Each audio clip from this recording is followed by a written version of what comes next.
Driving, spinning, fading, hitting! 1.1 to go!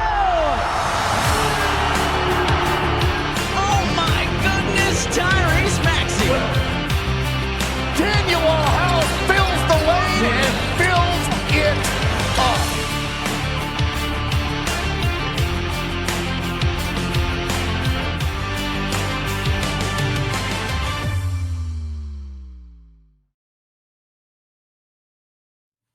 What's up, everyone, and welcome back to the Pick Swap podcast. And it's been a little bit since Sean and I have gotten the chance to get on here and talk, but we are as eventful as you could possibly be in the middle of August. It's been multiple months since the Sixers last played a basketball game, and yet they are more in the news today than they are when they're playing.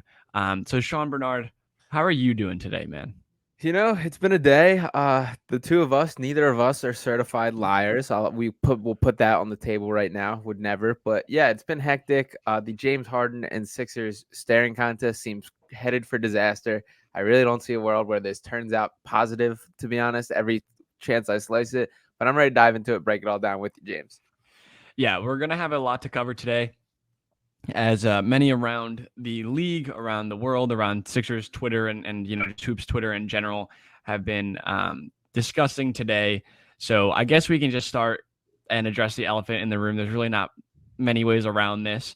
So Sean will play a video of James Harden saying that Daryl Morey is a liar, and we will go into the context following. Yeah, I'm sure everyone has seen this by now, but I will put this on the table and get this going. So here is James Harden in China today. Is a liar, and I will never be a part of an organization that he's a part of. Let me say that again. Daryl Morey is a liar, and I will never be a part of an organization that he's a part of. James, he hit us. He hit us with the "let me say that again," and all hope of James Harden ever possibly coming back to the Sixers and at least playing out this season evaporated from me. When he hit us with the "let me say that again," I said, "Oh yeah, this is over. There's no chance that this is repairable." So I want to break this down in terms of everything else before we get to the ramifications of this beyond. I want to talk about just the entire situation as is. He's currently in China doing some sort of press tour with Adidas. Good for him. Why he chose that specific time and space to do that, whether it was a play for the fact that China already doesn't like Daryl Morey. I've seen that. Yeah. I've seen that angle. But just randomly doing this on a Monday morning in China when all of these reports have been flying around, it seems strange. It also seems strange that he would just go out ahead and say that. It seems very... For sure. It seems like he's shooting from the hip, and that for a guy that's been in the league and knows the business for this long and probably has a team that's well-rounded, and I'm sure, where does that come from, man? Like, I don't get it. And not to mention none of those people there originally got it. That's why he had to say it a second time. It seemed just very out of context, and the way he was swaying, he was he was kind of out of breath. It seemed like he was nervous, and it seemed like I felt that way, presenting in front of class or something. So I don't know. I really am so lost at this right now.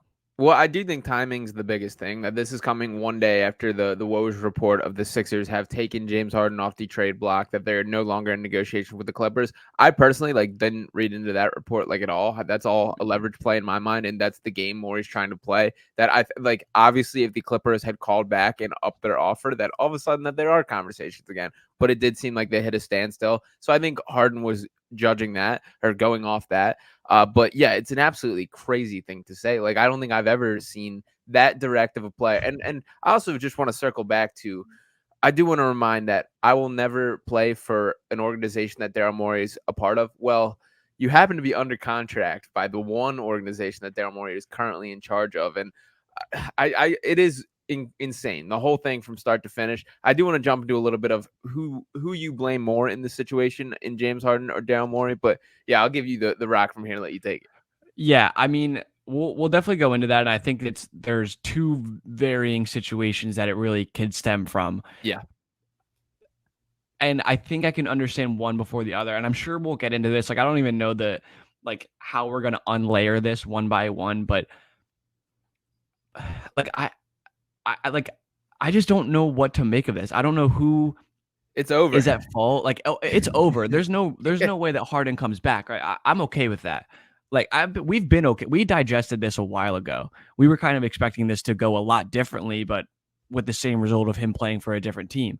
So I'm not really sure why it's gotten to this point, and where does the lying or the supposed lying start? Did it start last year when he signed that contract and he maybe expected to get the payday this summer, and the lie stems from that? Or does the lie stem from Morey saying, opt into this contract and we'll trade you? Because I think a lot varies depending on where the lie comes from. Do you have is there any sort of direction of where it comes from? I think it's a combination thing. It's a layered thing. I also saw a report floating out there. I don't even remember. I haven't seen a direct source, so I don't want to give it credit with it. But that Harden talking about like Morey just not sticking to his word in general. And one of the examples he used was Morey not bringing in pizza every Friday. That was an agreement that they would have pizza every Friday in the facility. I'm going to find this tweet after this, but that they did not have pizza in the facility, that it went for the first month of the season, and that it dropped off after that. And Harden was upset about that because that was a promise that was not delivered on. I hope it's much deeper than that. I really do, that was not something weighing on James Harden's mind. But like, you never know. You never know for sure. So I think I'll put on my James Harden glasses real quick of why he's upset. So it definitely starts from last year with the contract. That was last year was his sacrifice year, James Harden, that he took $15 million less than he could have, which I get it. I don't have too much sympathy for a guy still making $35 million, but he could have had more money. And even to people of that monetary stature, that's still a lot of money. So he took that for his boys to come over, the PJ Tucker, the Daniel House, to build a championship roster. That didn't happen. We got blocked in the second round once again. And to James Harden, by the way, the Sixers can get knocked out of the second round with or without you, pal. So don't put get off your high horse. But then moving on, I do think it was this year is the more significant stuff, that the expectation was from Daryl Morey that he would receive a max contract at the conclusion of this season. That didn't happen. It was radio silence from the Sixers end to James Harden. And from Morey's perspective, and this is where I will stick up Daryl Morey, whose job it is to do what is best for the Sixers organization, that decision would not be giving James Harden a long-term max. It simply just isn't. James Harden is still a very good player, but he's not a max level player. He certainly will not be 4 years from now, which is what he wanted. He's very good. He's still an effective NBA player, but it also should be a wake-up call to, if he had a max contract from any other team in the league, he would be on that roster right now. And I get it, the cap space thing, that's why he's opted in. The thing that I will say, and this is where I would side with Harden, we don't know what was said in the room. If the conversation was between Morey and Harden said, look, I want to be traded. I don't want to play in Philadelphia. I will opt in and you trade me, and that's the deal, or I'm walking. And that was what happened. And then Morey saying, I'm not trading you. I will side with Harden a little bit on that is just a bad move all around, from a PR standpoint, from a player relationship standpoint, all of that. But I also can't guarantee that happened. I think there's a more likely outcome that the route that Harden took was, this is how I'm getting the most money. I will get $35 million by opting into this player option. I'm not getting that on the open market anymore. There's no team that's going to offer me that money. We're talking about Russell Westbrook, who is more damaged goods than Harden at this point, but I still think that there's a comparison to be made. He's making $4 million this year for similar reasons, that there just wasn't a market. And even for everything that people want to say about Westbrook, he's better than a $4 million per year player. So I think Harden had to look around and said, like, okay, I'm really not going to get any money. And frankly, $35 million is above his market value at this point. So he said, I'm opting in and I want to be traded. If that's the case, then I don't think Morey has a responsibility to trade him. But yeah, I kind of think that's where we are. And what was said in that room for me kind of dictates where the, I guess, wrongness is. Yeah. And that's where I'm at too, is like, I want to be mad at Harden. I do. Like, I want to say, like, that's bullshit. You shouldn't do that. But from his perspective, if a guy that, like, I know you've mentioned it a few times just throughout the day today, like, we have never seen a relationship between a player and a GM the way that it is with outwardly and as tied up as they are and as close as they've been. Like, you watch Daryl Morey in any like home press conference, he's got a big oil painting of James Harden in the background. Like, that teeters on the fence of being weird. But regardless, you've never seen a guy like have such admiration for a player and then do him so wrong if it is coming out that that's what it is. And regardless of if it was this summer saying opt in and we'll trade you, or if it was last summer saying, hey, take this pay cut and I got you next year, either way, that's shady business. And that's not how you run an organization. And Correct. we'll talk about the next portions of what this means for the Sixers and them as an organization. But like, if Morey is dealing that way, like, I don't want him anywhere near this organization anymore. We're like, whether he's going to do the big hits, or, whether he has the best interest of the Sixers in mind or not, being a general manager that operates in that way is bad. And that's bad news for the Sixers this year, next year, and for years to come. And that's just not, like, you can't do that. You can't, especially for a guy like Harden, who is so just out there. Like, he's going to do and say basically whatever he wants. We're seeing that play out live. So I'm just having a really hard time deciding where to put all of the feelings that I have towards this situation, because obviously it's going to go at Harden directly because of this video and because of what he said. But if he's telling the truth that Morey gave him an empty promise and never fulfilled it, Morey's very wrong. And now we have a bigger issue on hand, to be honest. Yeah, 100%. And I did want to bring this up just so it didn't sound like I was making stuff up here, but this was written on The Athletic, and shout out PFT commentator for tweeting this. The little stuff matters when running a team. The seeds of mistrust between Harden and Morey had been planted with the smallest forgotten promises, according to Harden. Quote, every Friday, that was going to be pizza day. We had pizza Friday for the first month of the season, and then that was it. It was supposed to be an every week all year long. You come in on Friday, you get a slice. Not some Fridays, every Friday. Consistency builds championship. That was the deal we had, but that was a lie. It's frustrating because I'm locked in. I'm thinking about one thing and one thing only, winning basketball games. Harden told the assembled class. This is fake, man. Is it? Am I getting? It gotta be. I feel like that too. No, PFT commentator is a goon. You are right. He's 100% lying. He's got to be. There's no way he said the class of 14-year-olds. He was saying that to them. Well, no, it's saying he said this at the camp in China. That's what that was referring to. Yeah. What is it? The Athletic Premium Plus. I gotta look that up. Is that a thing? Is that really a thing? I don't know. I'm gonna investigate this. I was saying we gotta dig a little bit into this. I think he's lying. I think he's making a big joke out of this. I will say I've seen other people not PFT commentator run with this. Tristan Crick, I know, did. I saw it also on her feed. Barstool. She's also Barstool though? Question mark. Former Barstool, but formerly Barstool. Okay, for sure. I understand your point. Either way, like, if that's true though, dude. If that's true. Yeah, either way, and I hope, regardless, whether it's true or not, that doesn't sway me whatsoever. The fact that we even believed it for a second is a point of concern. Yeah. Yes. But yeah, as far as the Harden Morey thing as a whole, this is very much one of those where there's three sides to every story. There's the James Harden perspective, there's Daryl Morey perspective, and then there's the truth somewhere in the middle there. I'm still pretty shocked of just this is what I'll say about James Harden is he is the Michael Jordan of getting off of teams. He has everything in his bag for how to get out of an organization he doesn't win it. We've seen him get fat. We've seen him not care on the court. We've now seen him directly call the Sixers president of basketball operations, who loves him more than anyone in any front office anywhere, a straight up liar to as many cameras as could possibly put on him. And I have no clue what's coming next. Like, that's what I keep circling back to is this has to come head to a conclusion somewhere. Harden is not dumb enough to not show up in training camp. That we've seen how that didn't work for Simmons. And I do want to compare this a little bit to the Simmons situation because it is very different. But if he stays away from the Sixers for over 30 days, that gives the Sixers the right to not allow him to be a free agent next summer and basically dictate his basketball future. He's not going to let that happen. That would be too dumb. But Harden can do far more damage by being in the building and doing the things that we've seen him do in past, whether that is yelling at teammates or whatever it is. But that's kind of where I see things heading. And I guess if I have to pin you down right now, do you think James Harden shows up day one of training camp? I think this is coming from an optimistic standpoint. I think this gets resolved before training camp. I think, and this is a balance that I want to kind of go into just because of the fact that we did this before. And so recently it happened.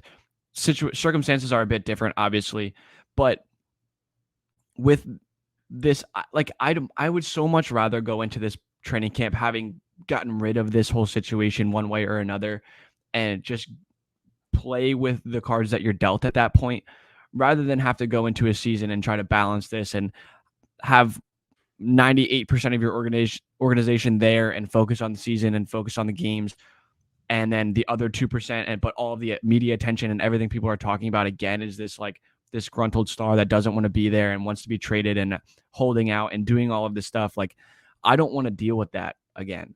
Yeah. And so from my perspective, I think you cut your losses. But then again, I don't know. You don't come across a guy like James Harden very often in your franchise history. Maybe you wait and try to get something back. But at this point, like, if he's trashing you and your organization and saying, I won't play for him, I won't play for them, like, what is his trade value? And was that a bad move on his part to do this, having to know that other teams are seeing this and hearing this and being like, oh, well, like, if he does that, like, his trade value is so low. Morey's not going to trade him for a bag of chips. We literally just saw that happen. Well, I mean, the cat's out of the bag on the James Harden willing to cause fuss. That was That's true. Written on his reputation before he got to Philadelphia there. And it's very clear, like, his goal of this is to be so intolerable that the Sixers have to trade him. That's what he's going for. The reason that I think it's very different from the Ben Simmons situation, and by the way, I put a poll out on Twitter that I got some awesome response on, and I do agree with the vast majority of people who said that Ben Simmons' trade value was higher in the situation. Here's the difference is right now, James Harden is 33 years old on a 1-year contract who will be a free agent at the end of this. Ben Simmons was 25 years old, had 4 years remaining, and there was more that they could stick it out, I guess. Like, you really can't afford to do that for the Sixers. And I thought that they were landing at the point where both sides had to look in the mirror. This is our best option. For the Sixers, I don't see a route where they can get a player better than James Harden that increases their chances in a trade, especially when he's doing this. For James Harden, I don't see a team where you can play as active as a role on a contending roster. And it seemed like, for the most part, take away Daryl Morey, he likes Joel Embiid. He likes Tyrese Maxey. He likes a lot of these guys. Like, I don't see a world where I guess money and feelings are the biggest things that are wrong here, that he wanted a long-term max offer, that he wanted to. I really don't. I can't put myself fully in James Harden's shoes. I don't fully get what he's going for here. I don't see where the grass is greener anywhere else, even if it is the Clippers, whatever. But that's where I thought we landed on, and it's very clear that James Harden was not in on that plan that Daryl Morey was trying to make happen. So I guess I'll swing it to you and ask, do you think that Ben Simmons' market was significantly higher than James Harden's at their comparative holdout points? Yeah. I think unequivocally, I don't think actually it's really very close because of the fact that the Sixers also had leverage. It was something that they were willing to wait out. And the fact that this is the second iteration of this same problem, that also plays a factor in it. Like, you're looking at organizations saying, okay, 2 times in the last 3 years, you have a point guard that doesn't want to show up to camp and doesn't want to play for you and doesn't want any part of your organization and is saying it completely out loud. You know what I will say? At least we got it from the horse's mouth with Harden. At least we got it from him. We never heard Simmons talk about it until he went to the Nets and had that introductory press conference. And even then, it was just like, yeah, it wasn't working out. Yeah, it wasn't a legit, straightforward answer to problems. This is a direct, I have a problem with him, and that's why I'm not going to play there, which is still wild. But yeah, no, absolutely. I think there's still hope in Simmons. There's still some sort of hope that he becomes something that he is. And at his base, there's still something, right? Like, you could still hope he's a gadget defensive player that fits in certain lineup. Like, there's something that you can convince yourself of something. There's no right. There's no better version of James Harden than what we've already seen. There's no other side of him. And we actually, what we're seeing is the worst side of him, is the decline of him. And like, I really enjoyed him last year. I really did. I thought he was very good, and the playoffs were incredibly frustrating, but it wasn't just him. It was a lot of this team, and Joel included, and Doc Rivers included. And there was so much to feel excited about going into this season with Nick Nurse coming in, and it felt like there was a chance that they were going to change things up. And now it's just like, damn, dude, I haven't even thought about that in weeks because of this. And now we're looking down the barrel of another training camp where nothing makes any sense. And I can't do it. Like, I don't think Sixers fans, like, people are so beyond out on this team that it's like devastating. Yeah.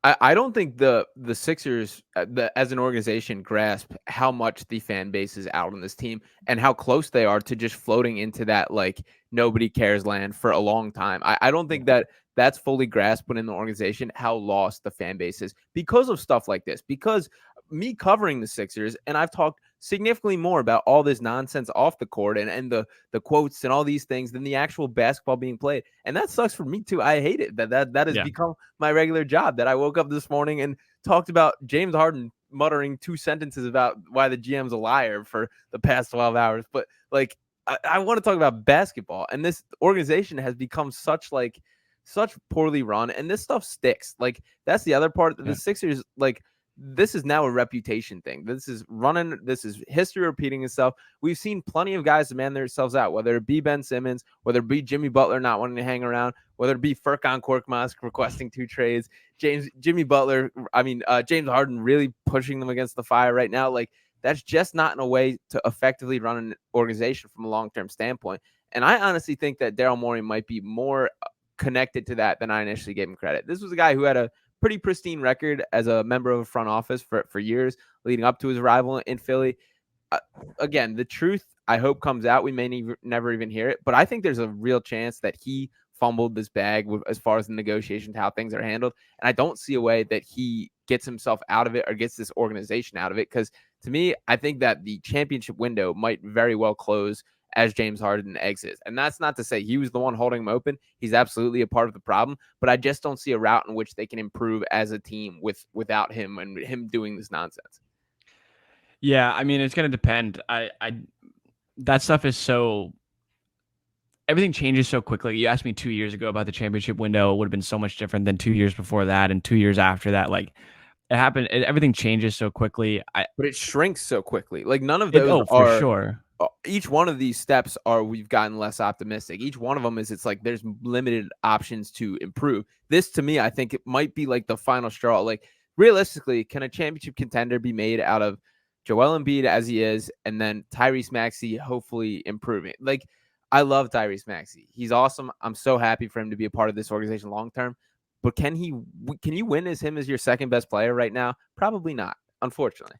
I have a not a hot take, not necessarily a prediction, but say this doesn't play out necessarily nicely, and the Sixers don't necessarily make a move that helps them in the short term.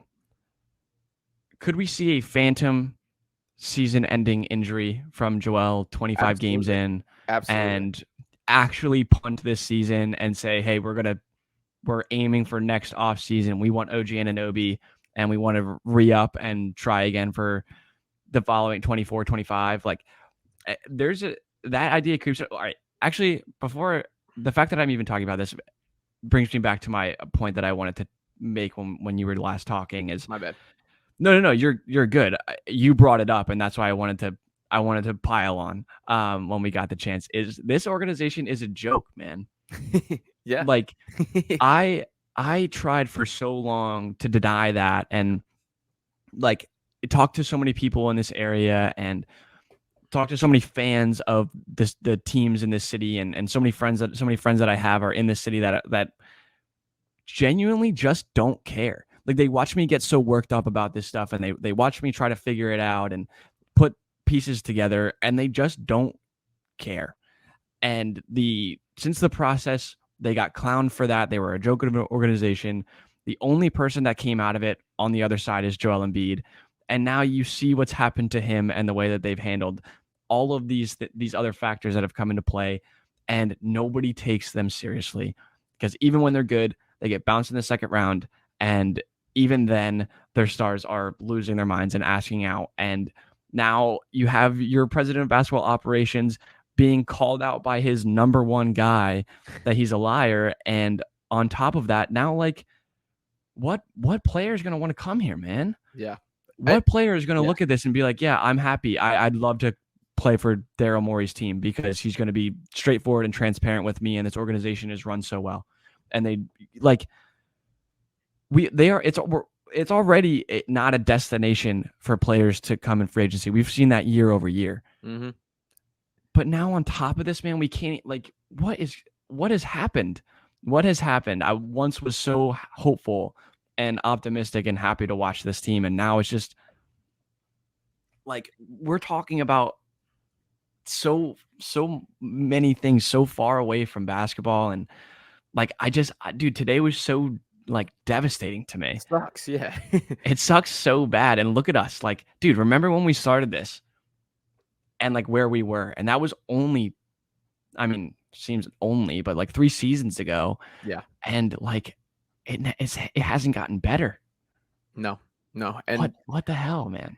yeah, no, you're on the money about all of that. And to slide to the next point that you were bringing up there about this phantom injury for Joel and about the cap space plan that's being sold by Daryl Morey, like what top tier free agent is going to look at the Philadelphia 76ers and say, that's an organization I want to be a part of? I get it. Joel's here. I get it. Tyrese Maxey's very good. But look at the mess, the circus that this place has been over the past decade, really. Like there's nothing. And as you mentioned also, like this already, Philadelphia is already not a destination. That it's already, we haven't seen them. Al Horford has been the number one free agent that's been able to be attracted purely by his own will, and he hated it here. That he was out right away too. So like I just can't see. And besides the fact that there's not that many top tier options out there, we are talking about a Pascal Siakam and OG Anunoby who are probably a step below. So maybe what I would consider like a true star of the NBA. And I get it, like they're better fitting parts. Maybe you could make that argument that they work better, more athleticism, more of a modern basketball skill set. Sure, I can hear you out on that. But like the point still comes that they have to choose to come to play for these Sixers. And I'm not very optimistic. I'll tell you right now, if I was Pascal Siakam and I'm watching all this go down, I don't care how close I am with Joel. I don't care that we both came from Cameroon. I don't care about any of that. I'm saying I want no part of that organization. And I don't blame any free agent that feels that way. Yeah. Maybe Nick Nurse is a factor as well. But like, dude, one of my friends is a Celtics fan, unfortunately for everyone involved. But we were talking about just like the Celtics and their core and the Nuggets and their core and all these other teams that are consistently contenders and building and building and building. And there's consistency, there's continuity, there's year over year, the same guys showing up and being there for that team. And, you know, it hasn't necessarily worked out fully for the Celtics yet, but they've had more success than the Sixers. And up until this year, it wasn't necessarily working for the Nuggets, and then it works. And Giannis and the Bucks and that team, and there just isn't that. There hasn't ever been that. No. They got way too comfortable with turnover and way too comfortable with showing up with a different squad every single day compared to every single year, and never bringing guys back to figure it out. When the going gets tough, everyone here just flees. Joel has stuck through it, but that's because he is the franchise. He is the one that's seen it all through. Shout out to Furkan. But aside from that, man, it's been nobody else. This team is unrecognizable in October every single year. It takes us months to get familiar with just the guys on the bench. And that's like, it just proves that this organization isn't well oiled. And you look across the street at the Eagles and you look across the street at the Phillies, and it's like, damn, they got to figure it out. Yeah. What are we doing on this side? Like, why can't we find some of that juice? Because it's not about the players and the coaches. It's about everything that leads up to those guys. And it just seems like it's an afterthought to them. Yeah, no, totally. We're just crucifying the Sixers, and they deserve it. And I'm not gonna write revisionist history about what could have been if Sam Hinkie was the guy that took this. But I will say, like, it couldn't have been worse. Like, we couldn't be at a worse spot right now.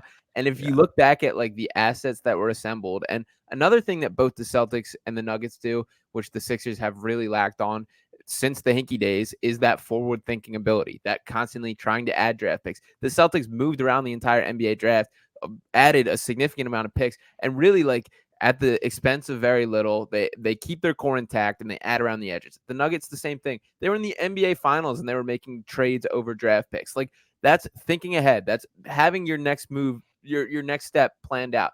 It feels like the Sixers have been so reactionary to everything that it's put them behind the 8 ball. And when you look back at the amount of assets that were assembled at the peak of the process when Sam Hinkie was there, and look at how depleted everything is now and the lack of talent that's really on this roster, because it is just Joel Embiid. And I do feel bad for the guy. I'm over my upset of the playoffs. It's still there a little bit, but I'm back on, like, that's my guy again. Like, this is a guy who's lived through 3 general managers. He lived through the Hinkie days, the Brian Colangelo days, the Elton Brand days, even Brett Brown taking a turn there for a little bit. And now he's on Daryl Morey. So that's 5 right there on my hand.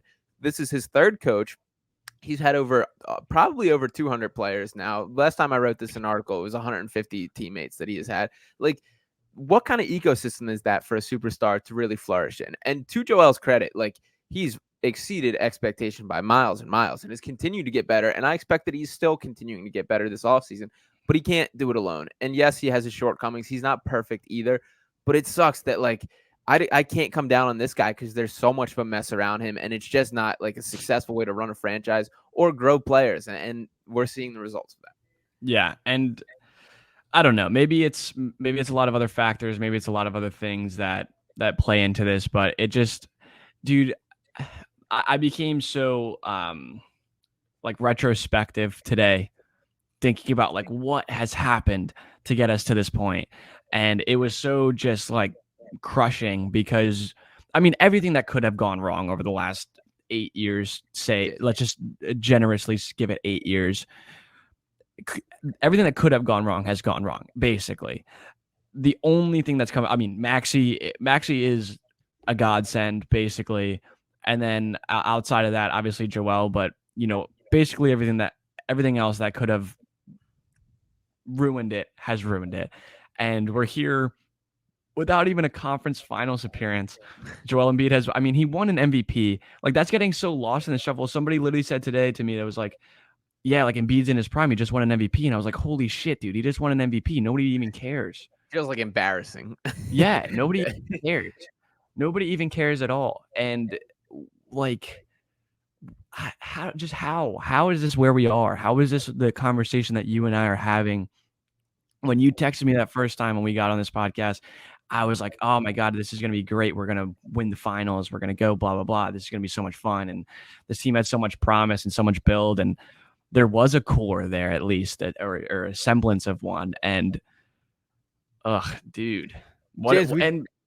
We drafted 2 number 1 overall picks who both refused to shoot for various reasons. That, like, how does that possibly happen? With Ben Simmons, just like, we saw how downhill that went. That was a guy, and like Markelle Fultz, I feel much more sympathetic for Fultz than I do for Simmons for obvious reasons. But like the Fultz thing, how does that happen either? That guy was money. He was disgusting at Washington, and then all of a sudden he can't lift his shoulder above here on his arm when he gets to Philadelphia. And you can criticize the draft decision because I know it happened a little before, and there's still a ton of gray area on what the story is there. But like, how as a franchise can that possibly happen? And then you dive through the Jahlil Okafors, the Nerlens Noels, all these guys, the pick swaps, the everything that just did not come about. It is so frustrating. And before I just fully rip into the bag, I want to hit you with, I have 2 questions here. One's obvious, will just be kind of a prediction on how this wraps up. But the first one I want to hit you with is, who is in Philadelphia longer, Daryl Morey or Joel Embiid?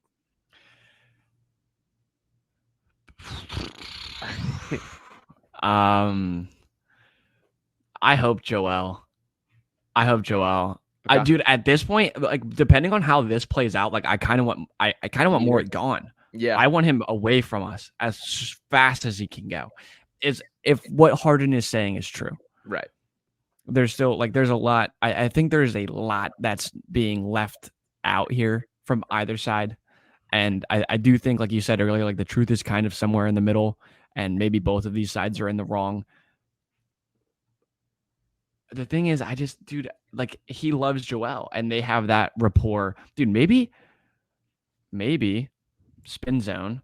Maybe James Harden is jealous of the relationship that him and Embiid have and is like, feel like he's getting played out right now. Maybe. Full drama now, full reality show.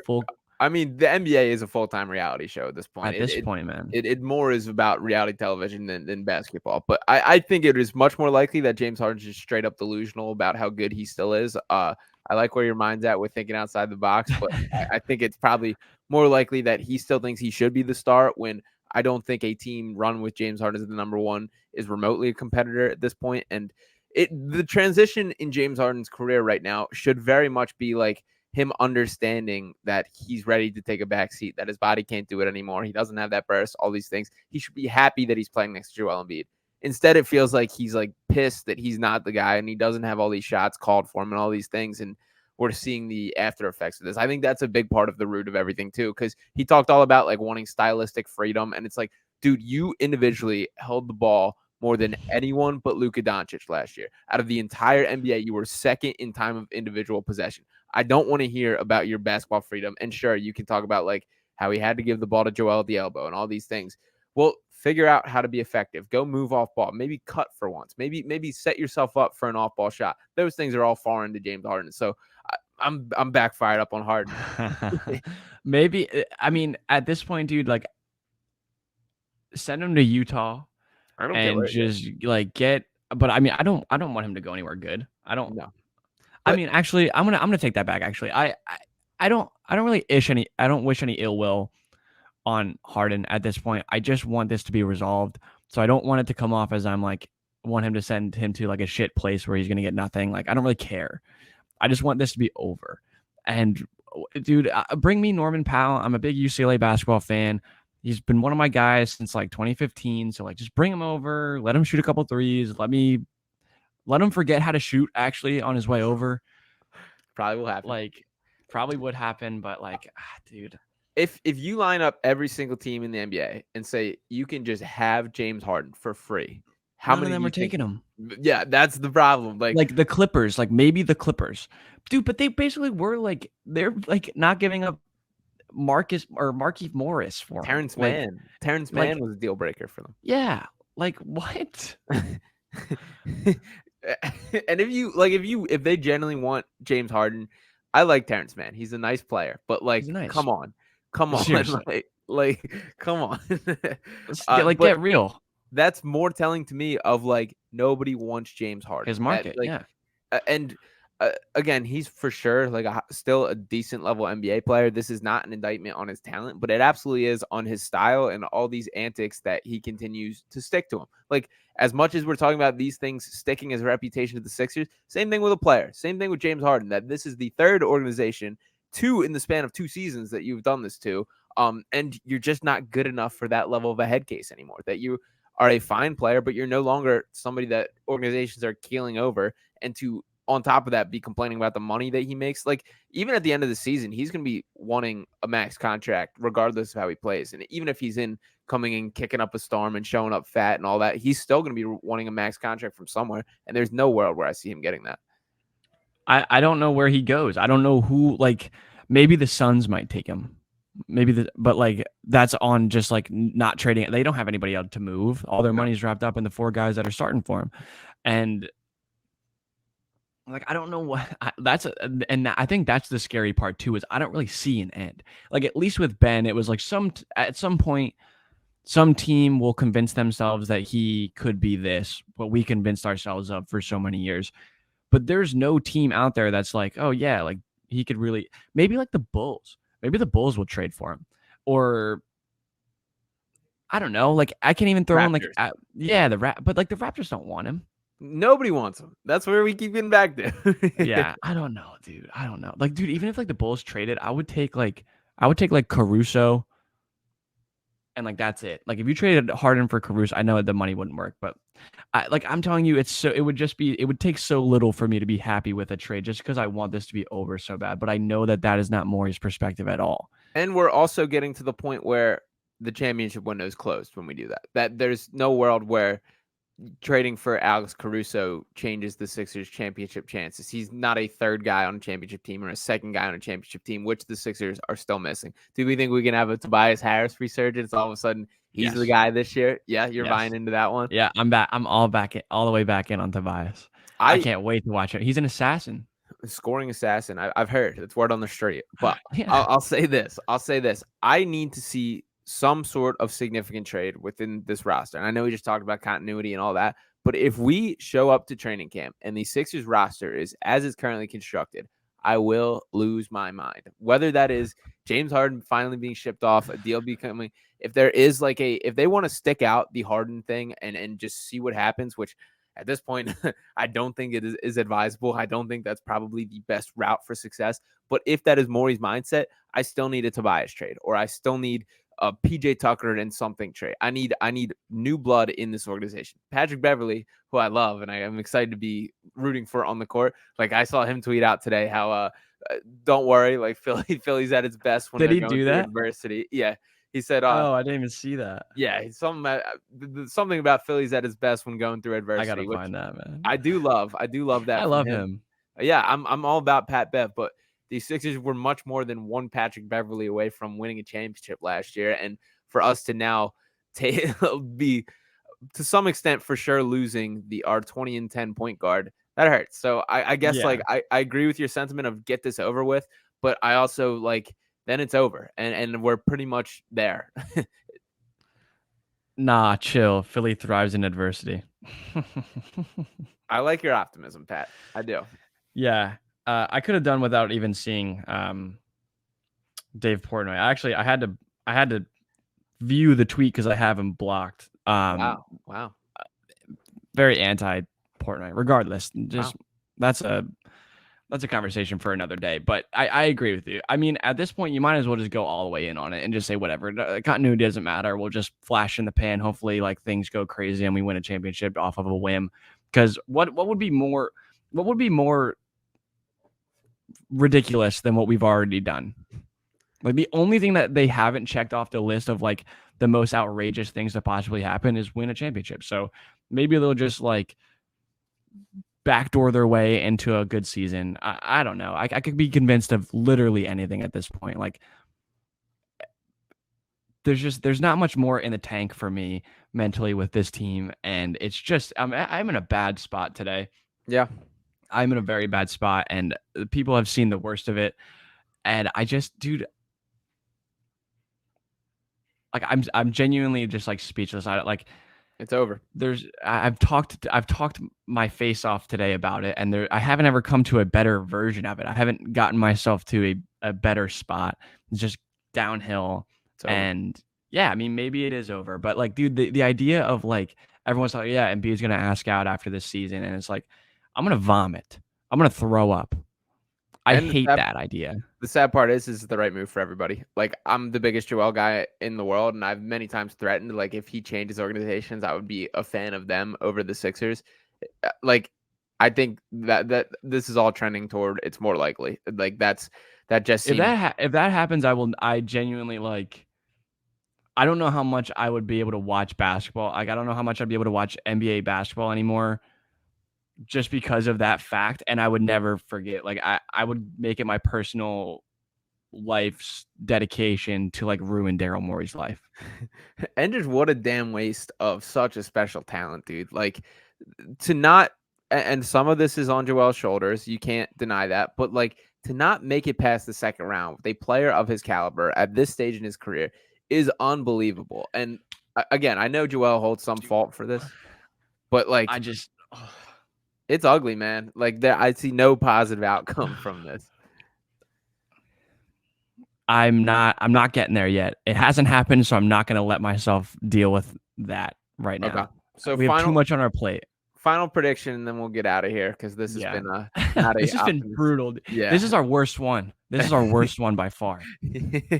So we've done a lot of episodes, man. We've been doing this for a long time. Yeah, this is the worst one. It hurts. This is I mean, I feel like my bar for least optimism has continued to just get worse. But every time we're at rock bottom, man, we just keep going. Yeah, rock bottom keeps getting lower and lower. But what's your final prediction? So you think that Harden's traded before training camp and for scraps on the dollar? No, I think that's what I would want to happen. I think my prediction is that he gets traded in late November, early December. That is during basketball season. Actually, if he's just not going to play, though, he's not going to play. But he is. I'm telling you, he's going to be there. And he has to, because they do have that over his head, the fact that they could basically end his basketball career as he knows it. So, he has to show up. Yeah, he's not dumb enough to let that happen. Yeah, and his agents and his camp wouldn't let him do that. But correct. So it's not going to happen before training camp. This is going to go to training camp for sure because they're going to play chicken. Morey knows at the end of the day, Morey knows that this is not over. Whether Harden likes it or not, it's not over. And he knows that. It's a very toxic relationship. I guess my final prediction is Harden shows up to camp, has a hamstring injury. Yeah. It gets very publicly gross. And what if the league steps in? what would the league do? Well, we got this nice ass memo from Adam Silver not that long ago saying how players can't handpick their locations and stuff. And I don't want to come off as Mr. Anti-player empowerment, but like contracts are still contracts. Like you signed up to play basketball. And by the way, for this whole like I don't want to ever play for Daryl Morey again. And again, I guess this goes back to the conversation of what was actually said in that transition and opting in. But you just opted in to play for Daryl Morey. So if I don't know. We don't know what was said, but like I agree with you that Adam Silver absolutely needs to get involved to some extent. That the pendulum has swung too far on allowing guys to just move around at their free will, regardless of their contract. I mean Dame Lillard, I mean James Harden. They're both at fault in these situations, and it sucks and it dilutes the product. It makes the NBA worse. I hate that it's turning reality television. I just want to watch basketball at a high level, which is what the league should be. And they're the only sport that has this issue. And I get it. Like, personalized, the NBA, one player matters more than that in any other sport, but you don't see Patrick Mahomes all of a sudden going, I want to play for the New England Patriots this year, and I'm making that happen. I don't care. It only happens in the NBA, and a lid needs to be put on that because it's only going to get worse. Yeah, I guess. All right, to give you an actual answer, because I've danced around this. Whenever Damian Lillard gets traded, because eventually that has to happen, right? I feel like we've all kind of just like gotten numb to that is happening. Mm-hmm.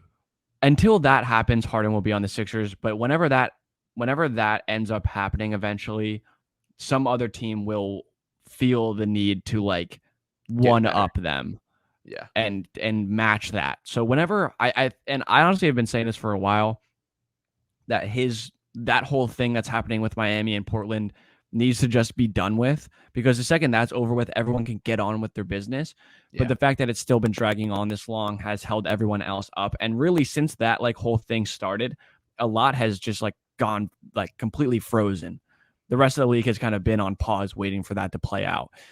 So until when that happens, which I'm assuming will happen before the season, you'd expect, right? So once that happens, Harden will get moved, and it'll be for like more than what we're currently expecting, but not